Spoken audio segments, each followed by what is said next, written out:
Assalamualaikum warahmatullahi wabarakatuh. Waalaikumsalam warahmatullahi. Selamat datang di Pak Istop Majelis Ngopi, tempat kita berbincang ringan tapi penuh makna.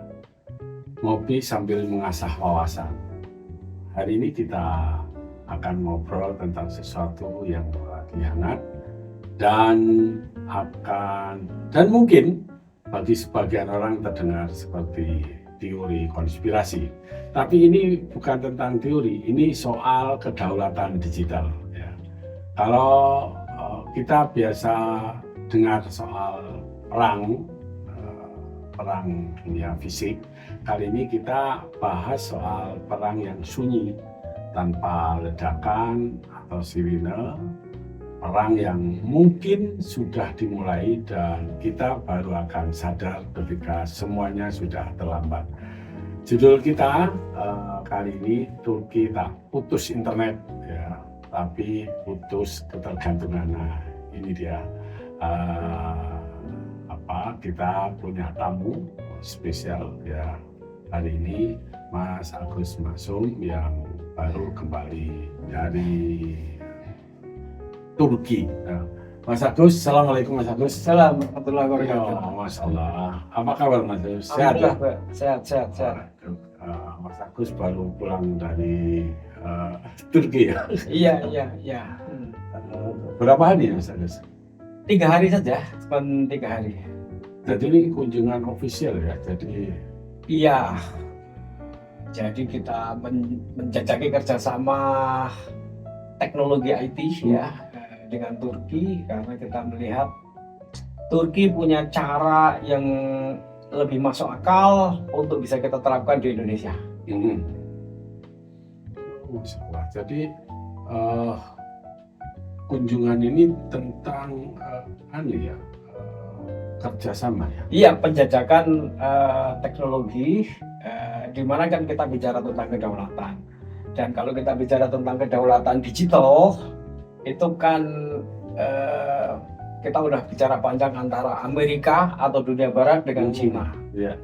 Dan Cina itu kan kemudian melawan dengan cara memutus hubungan internet dengan Barat. Maka kemudian dia putus itu Google, putus itu Facebook, putus itu WhatsApp, putus itu fasilitas-fasilitas yang menyebabkan rakyat Cina itu tergantung kepada Barat dan data itu mengalir ke Barat. Maka kemudian dengan kekuatan ekonomi dan jumlah penduduk Cina yang cukup besar, dia membangun ekosistem internet sendiri, jadi dia kan kemudian Google dia ganti dengan Baidu ya kan, kemudian Facebook dia ganti dengan Weibo, kemudian platform dia juga digital, jadi WeChat dan sebagainya. Nah itu Cina karena dia penduduknya besar, lebih dari 1 miliar pengguna internetnya, penduduknya lebih dari 1,4 miliar, dan juga secara ekonomi dia menjadi raksasa ekonomi dunia, sebanding atau setara dengan Amerika sekarang. Nah kayaknya kalau Indonesia melakukan itu, sepertinya banyak yang takut ya. Apa bisa kita melakukan seperti itu walaupun penduduk kita cukup besar ya, 280 juta. Sudah punya modal ya, untuk membangun ekosistem ya. Nah sekarang kita lihat ke Turki. Turki ini punya sejarah panjang kalau kita compare dengan Amerika dan Cina. Jadi Amerika itu kan representasi dari Barat lah. Dulu dia menjajah dunia, termasuk juga menguasai wilayah-wilayah Timur Tengah. Seperti saya kira kalau Konstantinopel itu kita kan tahu, Romawi itu ada di Syria dan lain sebagainya, dan kemudian dia penguasa dunia pada waktu itu. Lalu pada kesempatan yang lain Cina itu juga penguasa dunia, pada saat itu kan Mongol namanya. Yes. Dan Mongol itu juga menguasai wilayah-wilayah Turki pada waktu itu, wilayah Baghdad dan lain sebagainya dihancurkan. Nah, jadi Turki itu pada tahun 1453 itu berhasil menjatuhkan Barat. yang benteng pertahanannya itu ada di Konstantinopel yang sekarang Istanbul itu. Tapi sebelum itu dia itu juga berhasil mengalahkan Mongol. Nah, jadi dua kekuatan dunia yang sedang kuat pada waktu itu, dua-duanya berhasil dikalahkan sekaligus oleh Turki. Nah, jadi sekarang ketika timbul kekuatan dunia antara Barat dan Cina sama-sama kuat, maka kebangkitan Turki dalam hal teknologi dan militer ini juga membuat kekhawatiran pihak Barat, terutama karena dia trauma terhadap kejatuhan Konstantinopel pada tahun 1453. Juga Cina, karena Cina ditaklukkan ya, Mongol pada waktu itu ditaklukkan oleh kekuatan Turki juga. Nah, gitu. Jadi kita ingin belajar dari Turki bagaimana kemudian dia sekarang bangkit di era digital dengan model yang berbeda dengan Cina. Jadi dia tidak memutus hubungan internet, tetapi dia membangun kedaulatan. Nah, itu yang kemudian kita coba belajar ke Turki dan mencoba bekerja sama lah dengan pihak-pihak Turki. Gitu. Tapi jumlahnya populasinya nggak besar juga. Ya, Turki itu penduduknya cuma 80-an juta, pengguna internetnya 70-an juta. Jadi nggak seberapa kalau kemudian dia harus membuat ekosistem internet sendiri seperti Cina. Ya. Sunyi dong, sepi dong. Tapi memang dalam sejarah ini Turki ini kan luar biasa ya, bisa menaklukkan dua super power ketika itu ya. Yeah. Cina ketika itu kan diwakili Mongol ini Cina kan. Ya. Cina pada waktu itu berada di bawah kekuasaan Mongol. Ya, yang ras ini deket-deket aja kan. Ya. Pada tahun 1200-an lah, 1200 berapa itu bisa menghancurkan Abbasiyah. Yes. Abbasiyah jatuh di tangannya Mongol. Iya, Mongol. Nggak tahu Cengis kan atau bukan, cucunya itu Hulagukan. Hulagukan. Itu cucunya Cengis Khan. Jadi ya menakutkan juga ya. Tapi secara general kan bangsa yang besar ini dulu pernah besar berarti. Iya. Itulah Cina, makanya. Cina menakutkan. Ya dulu luar biasa. Dulu di Jazirah Arab itu ketemu dengan namanya Hulagukan itu udah ciut semua. Ya. Terus ternyata 200 sekian tahun kemudian berdirilah Khilafah Utsmaniyah. Iya. Ottoman. 200 tahun setelah kehancuran Abbasiyah itu Abbasiyah. Nah, itu langsung bisa menguasai 2/3 bumi. Iya. Jadi Khilafah Utsmaniyah itu luar biasa. Makanya kalau sekarang itu ya jadi tak Barat sama Cina ini bisa takut kalau ini menggeliat gitu ya. Iya. Jadi ingatan sejarah mereka itu kan dipicu oleh ingatan sejarah terhadap Cina. Cina sendiri itu kan sebenarnya juga punya kekuatan yang besar pada masa lampau, pada masa kekaisaran atau dinasti di Cina itu apa? Dinasti Tang, dinasti Ming, dinasti itu kan besar. Jadi Cina itu bukan negara kecil, bukan negara miskin, tapi negara besar yang pernah menguasai dunia juga. Bahkan Inggris itu pun harus melawan Cina dengan cara yang perang candu itu ya, yang akhirnya jatuh. Nah, sekarang ini kan teknologi atau ekonomi militer dan teknologi itu kan dikuasai Barat. Tapi kemudian Cina bangkit. Cina bangkit, ini kan kemudian memunculkan sebuah trauma sejarah.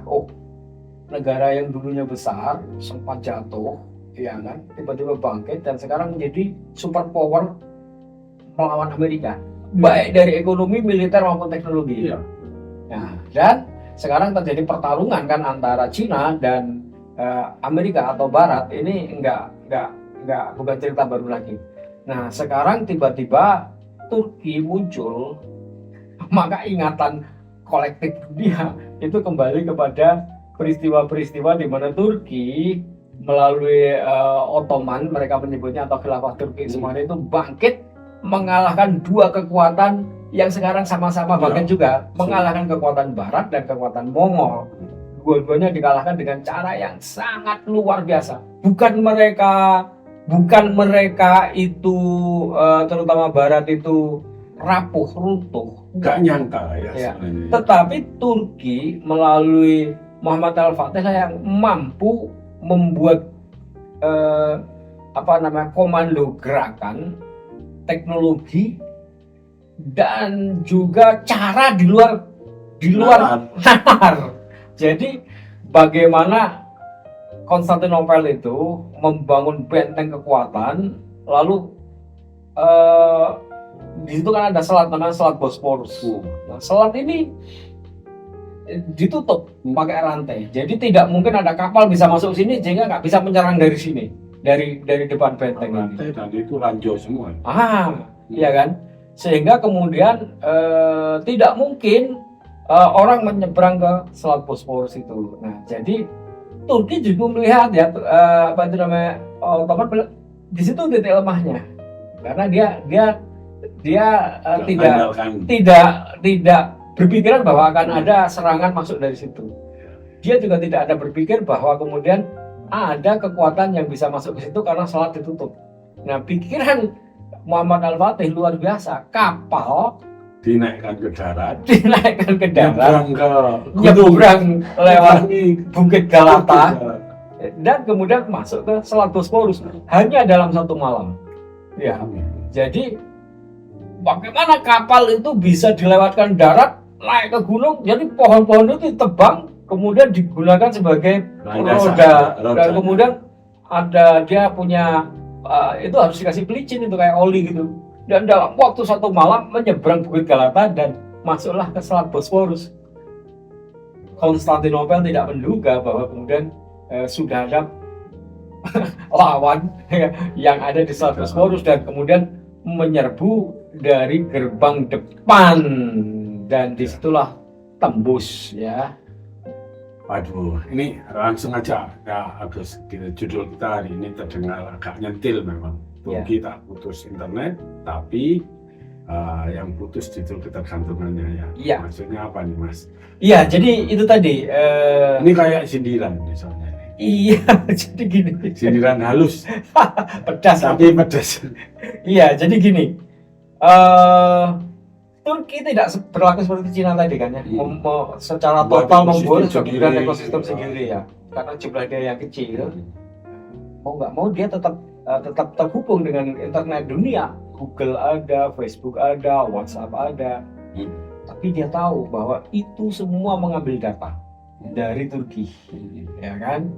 Dan itu mengandung satu bahaya karena Turki dengan kondisi yang seperti itu tadi di antara Eropa, dia itu kan perbatasan antara Asia dan Eropa kan, Bosporus itu perbatasan. Dia adalah bagian dari NATO. Di situ dia juga ada perdagangan dengan Israel, dan dia menjadi objek mata-mata dunia, ya kan? Karena tadi itu ketakutan traumanya itu. Oleh karena itu Turki kemudian kalau dia nggak mampu membuat ekosistem internet seperti Cina, maka kemudian yang dia putuskan adalah untuk masyarakat dia tetap menggunakan itu, tapi untuk sistem pertahanan dan kedaulatan negara dia menggunakan teknologi, membangun teknologi IT sendiri, membangun coding sendiri yang dia tidak ingin pembicaraan antar kementerian dan lembaga, apalagi aparat negara intelijen itu menggunakan platform-platform asing, termasuk misalnya MS Office, MS Word, Excel. Tidak mau. Jadi Turki ini enggak seperti Cina ya, yang memutus akses keluar ya, dunia luar. Iya, dan malah membangun tembok digitalnya sendiri gitu. Iya, jadi dia membagi ini internet untuk masyarakat umum sama kegiatan internet yang digunakan oleh negara. Negara itu kan kemudian ada pembicaraan kebijakan internal negara yang tidak boleh didengar oleh dunia kan. Dan hal yang saya dengar itu simple. Misalnya begini ya, ini Kementerian Pertahanan atau Kementerian intelijen, dan dia membuat laporan dengan menggunakan MS Word, MS Office, hitungannya pakai Excel, kemudian presentasinya pakai PowerPoint. Nah itu kan dia memaparkan pikiran negara. Kan MS Office itu punyanya Bill Gates dan sekarang kan ini kan tersambung ke sana. Nah dia itu meyakini dan oleh karena itu dia menciptakan satu sistem ekosistem tertutup. Jadi dia menggunakan blockchain untuk membangun server-server node-node di antara kementerian dan lembaga. Lalu dia juga membangun tadi itu kalau untuk urusan negara itu menuliskan paparan itu dengan menggunakan ya kayak MS Office, kayak MS Word, kayak Excel dan lain sebagainya persis, tetapi dia bangun sendiri dan hanya dia pakai antar mereka sehingga tidak ada paparan yang bocor kemana-mana. Luar biasa ya. Ini jalan sunyi tapi presisi. Iya. Jadi dia sangat sadar terhadap ancaman global terhadap data itu. Ya, dia sangat sadar. Sehingga kemudian Zoom itu pun dia bikin sendiri. Tetapi tidak dipakai global, hanya dipakai mereka sendiri. Kenapa? Karena kalau dipakai global, data centernya kan kemudian besar sekali. Jadi untuk kepentingan mereka, data center tidak terlalu besar, mereka bangun sendiri. Untuk komunikasi antar mereka, yang untuk kementerian lembaga dan pokoknya internal kepentingan negara aman, tidak akan disadap oleh ya. Jadi buat ekosistem mini ekosistem. Iya. Untuk kepentingan sendiri yang urusan kenegaraan. Iya, gitulah. Pejabat-pejabatnya apa itu makanya itu pakai ekosistem itu. Iya. Jadi kalau kirim antar pejabat di Turki nggak pakai WhatsApp atau kemudian pertemuan antar kementerian dan lembaga yang melibatkan beberapa yang pakai Zoom, enggak, mereka punya sendiri. Sebenarnya Indonesia juga bisa begitu. Itulah makanya kita belajar dari sana untuk memberitahukan ada cara lain yang kita menjaga kedaulatan data, terutama data-data negara dengan cara yang seperti itu. Itu pilihan. Ada. Ini kelihatannya sepele ini, Agus. Iya. Tapi sepele ini saya katakan cuma Word diganti Word versi Turki, Zoom diganti Zoom versi Turki. Tapi dampaknya besar banget ini. Iya, justru disitulah intinya. Perang hari ini itu kan bukan perang senjata. Perang senjata itu bagian akhir. Tapi siapa yang bisa membaca pikiran lawan, ya kan, lewat data-data yang dikomunikasikan bahkan dipaparkan dalam paparan yang lengkap melalui MS Word, melalui Excel, anggarannya melalui PPT untuk menjelaskannya. Itulah yang ditutup oleh mereka. Mereka paham bahwa ketika di software asing itu sama dengan membuka pikiran, membuka rahasia terang-terangan. Kesadaran ini coba bayangin. Ini kan kesadaran yang sangat elementer ya sebenarnya kan gitu. Ya ini berarti kan soal kedaulatan data.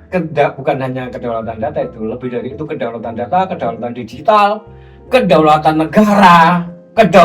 negara mengambil keputusan, kedaulatan negara menyimpan rahasianya, kedaulatan negara untuk mengambil kendali sistem ya. Supaya tidak kemudian dibaca oleh lawan, karena posisi Turki itu sudah ditakuti karena itu tadi sejarahnya berada pada posisi yang rawan ya kan, dan oleh karena itu dia mengambil jalan yang berat, itu dia lakukan gitu, dan ya itu yang saya kira kita perlu belajar kan gitu. Iya kayaknya ini kan ngomong-ngomong soal kedaulatan sebenarnya ini ya. Mas Abdi tadi memang sempat bilang kan ada hubungannya dengan trauma sejarah dunia terhadap Turki. Iya kan. Iya. Jadi memang sempat disinggung sudah ya di pembicaraan kita. Iya. Jadi Turki ini mengulang pola sejarahnya masa lalunya ya.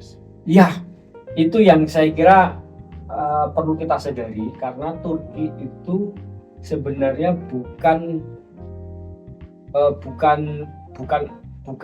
negara yang asing bagi kita.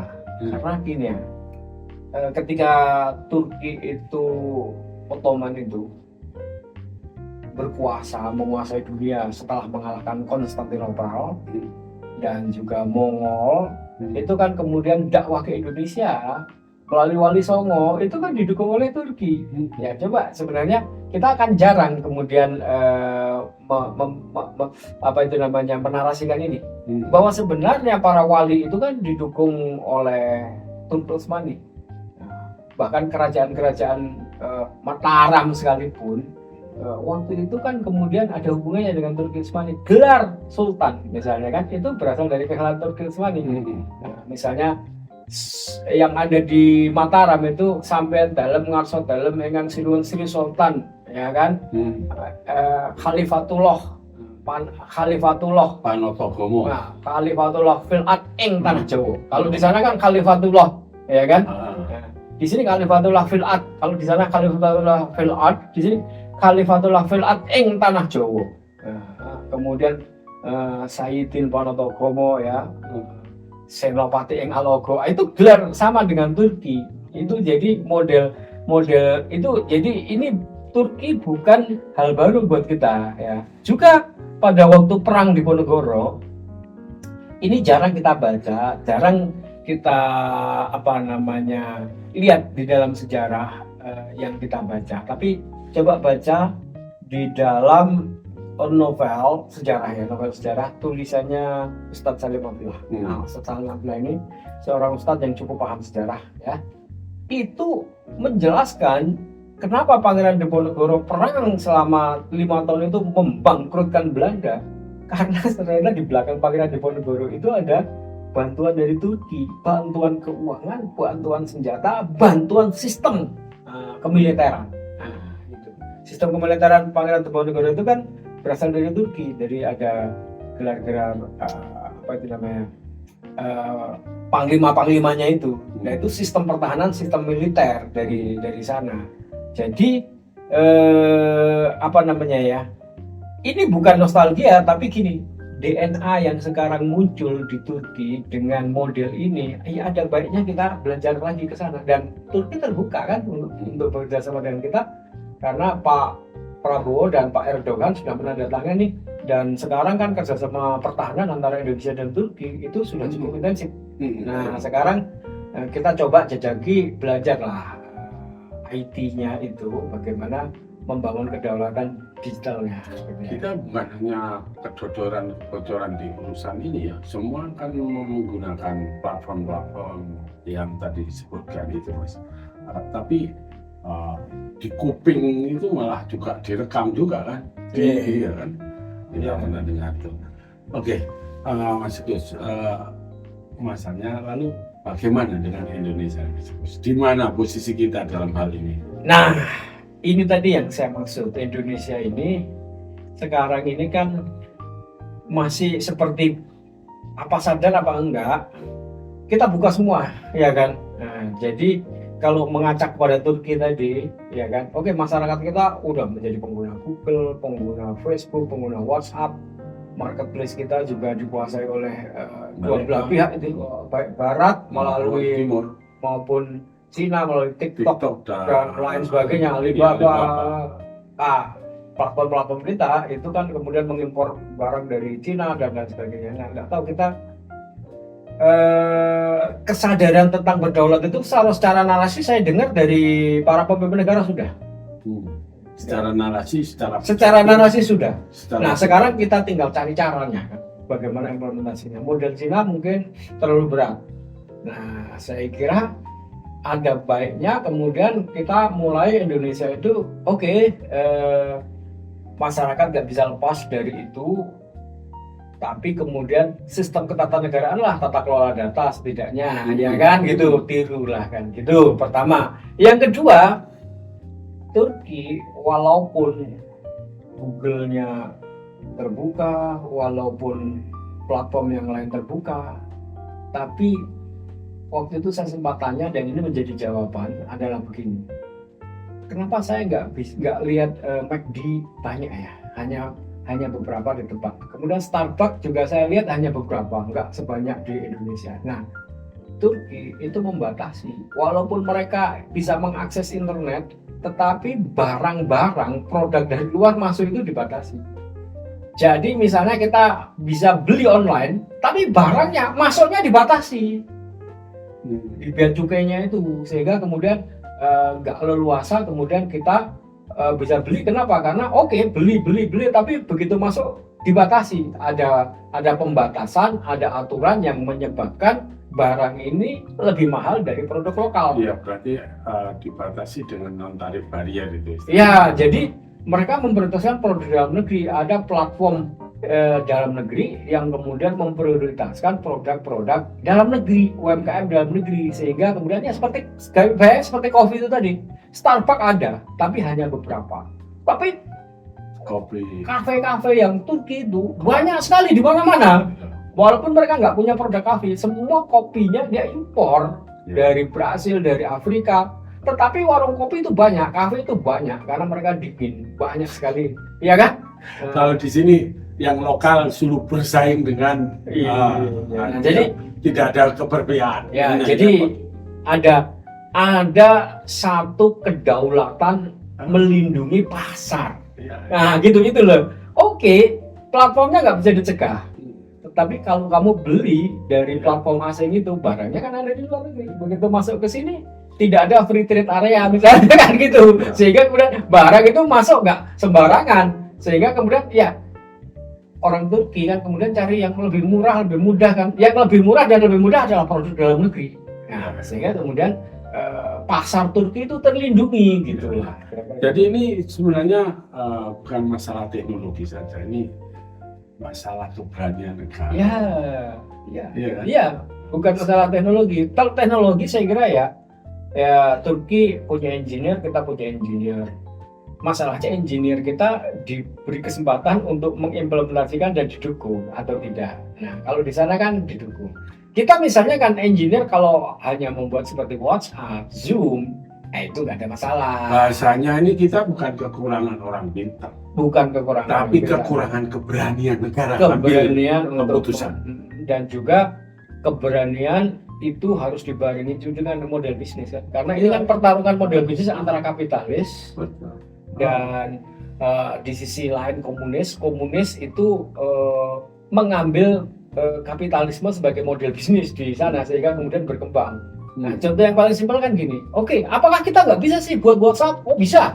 Apakah kita nggak bisa buat Zoom? Bisa. Tapi masalahnya kalau kita pakai itu kan butuh server yang besar sekali, ya kan? Nah, WhatsApp itu kan gratis. Ya, kemudian Google itu menggratiskan banyak layanan.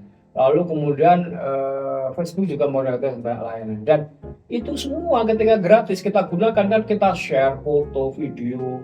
Nah, kalau dipakai sampai miliaran orang seperti Facebook, seperti Google, seperti WhatsApp, itu maka servernya itu sudah nggak bisa dihitung dengan hitungan tera, penta gitu. Itu bukan puluhan triliun, ratusan triliun lagi. Nah, ini yang saya katakan supaya bisa kita paham. Kalau sudah ratusan triliun kemudian digratiskan, ya itu maka model bisnis yang berbicara. Saya ingin mengatakan kapitalis bisa menyediakan itu. Lalu komunis membaca itu, maka dia mengadopsi kapitalisme di situ, dia bisa melakukan itu. Maka sekarang dua kekuatan, kapitalis dan komunis, ini punya kemampuan itu. Nah, sekarang tantangannya kepada Indonesia atau Islam ini, mampukah kita menyediakan itu? Ya, siapa? Ada engineer bisa membuat WhatsApp, membuat Zoom bisa. Tapi siapa yang mampu menyediakan? Apakah juga orang yang tukang coding itu harus menyediakan dana untuk membangun server yang nilainya puluhan atau ratusan triliun itu? Nah, ini bukan soal engineering, tapi soal bagaimana mengimplementasikan model bisnis dari model ekonomi atau ideologi ekonominya kan, kapitalisme, sosialismenya, kemudian mengambil model kapitalisme. Nah, sekarang tantangannya jadi Pancasila atau Islam, ya kan gitu. Jangan hanya menuntut nih, pikirkan ini, kita pikirkan bersama ini. Jumlah kita besar sebenarnya. Nah, model ekonomi kita apakah ketinggalan? Atau kita yang kurang eksplor untuk kemudian bisa melawan itu dengan menghadirkan model bisnis yang bisa mengalahkan itu kan gitu. Kayaknya kalau urusan itu kan sebenarnya tinggal keberanian pemerintah aja.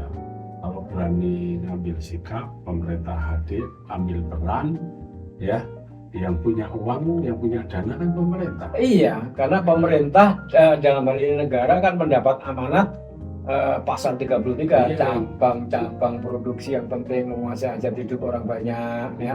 Yang kedua bumi dan air dan kekayaan alam itu kan menghasilkan uang yang banyak sekali sebenarnya kan gitu. Jadi kita kalau bicara sumber daya alam, ya rentier state itu, ya harusnya itu yang dimaksimalkan Iya. untuk membiayai hal-hal strategis Iya, seperti ini.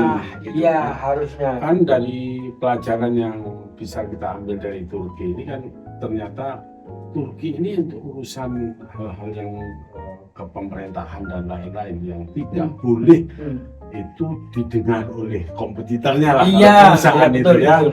Itu dia kan membuat ekosistem sendiri. Dan itu nggak terlalu mahal. Karena Nggak terlalu mahal untuk ukuran negara. iya, karena nggak dipakai umum. Iya, kan? dipakai umum, ya kan. Jadi nggak terlalu butuh dana yang luar biasa. Iya. Iya. Indonesia ini ya, sumber daya alamnya luar biasa. Cuma bukan negara yang nikmati. Iya. Itu Nah ini yang harusnya pemimpin kita Pak Prabowo mulai memikirkan bagaimana caranya membiayai hal-hal strategis. Ya. Melakukan konsolidasi tata kelola sumber daya alam, ya kan? Untuk kemudian digunakan membangun kedaulatan ini, kedaulatan ekonomi, kedaulatan wilayah, kedaulatan digital, kedaulatan data, macam-macam. Karena kekuatan ekonomi ini tidak mungkin bisa berdiri begitu saja tanpa kedaulatan yang dimulai dari kedaulatan ini ya digital ya. Ya karena rahasia-rahasia itu strategi-strategi negara nggak bisa terbaca oleh orang lain. Iya. Kekuatan militer ini harus diperkuat dengan gaya-gaya dibiayai dengan sumber daya alam. Ya. Ini kan bagian dari matra keempat atau kelima? Matra keempat. Iya kan? Ya. Kedaulatan digital. Iya, ini yang harus memang diwujudkan. Ya Mas Agus, aduh. Jadi perang abad baru ini memang enggak ribut ya, enggak pakai sirine, enggak pakai ledakan. Perang ini sunyi dan mungkin kita baru sadar saat semuanya sudah diambil. Terima kasih Mas Agus untuk obrolan yang sangat mencerahkan ini. Ya. Tapi gini, perang ini sunyi. Tapi karena sunyi itu, kalau kita nggak sadar sudah habis semuanya. Lah ya kita, ya itu yang maksud saya jangan sampai gitu. Ngenteni sadar setelah habis Mas. Nah itu dia. Dan oleh karena itu maka kesadaran itu nggak jemu-jemu lah kita bilang, kita teriak-teriak itu ya supaya jangan sampai habis beneran gitu loh ya. Ya. Jadi obrolan yang sangat mencerahkan kita semua jadi lebih paham tentang pentingnya kedaulatan digital. Ya. Jadi kita memang tidak boleh bosan-bosannya menumbuhkan kesadaran kolektif lah. Ya. Bagaimana kita mewujudkan kedaulatan digital. Ya. Kita harus bersama-sama rakyat, pemerintah, harus bersama-sama mewujudkan ini, saling dukung pemerintah. Karena kalau yang tadi saya sampaikan, Indonesia ini tidak kekurangan orang pintar, Bang. Tidak kurang. Iya ya. Kita hanya kekurangan keberanian. Iya. Ya. Kalau dana. Kalau kopi itu kurang berani nyeduh. Iya. Karena kopinya sama, ya, bahannya sama, tapi penyeduhnya beda. Rasanya juga sama. Rasanya juga berbeda, Mas. Aduh. Oke. Semoga kita semua jadi paham tentang pentingnya kedaulatan digital.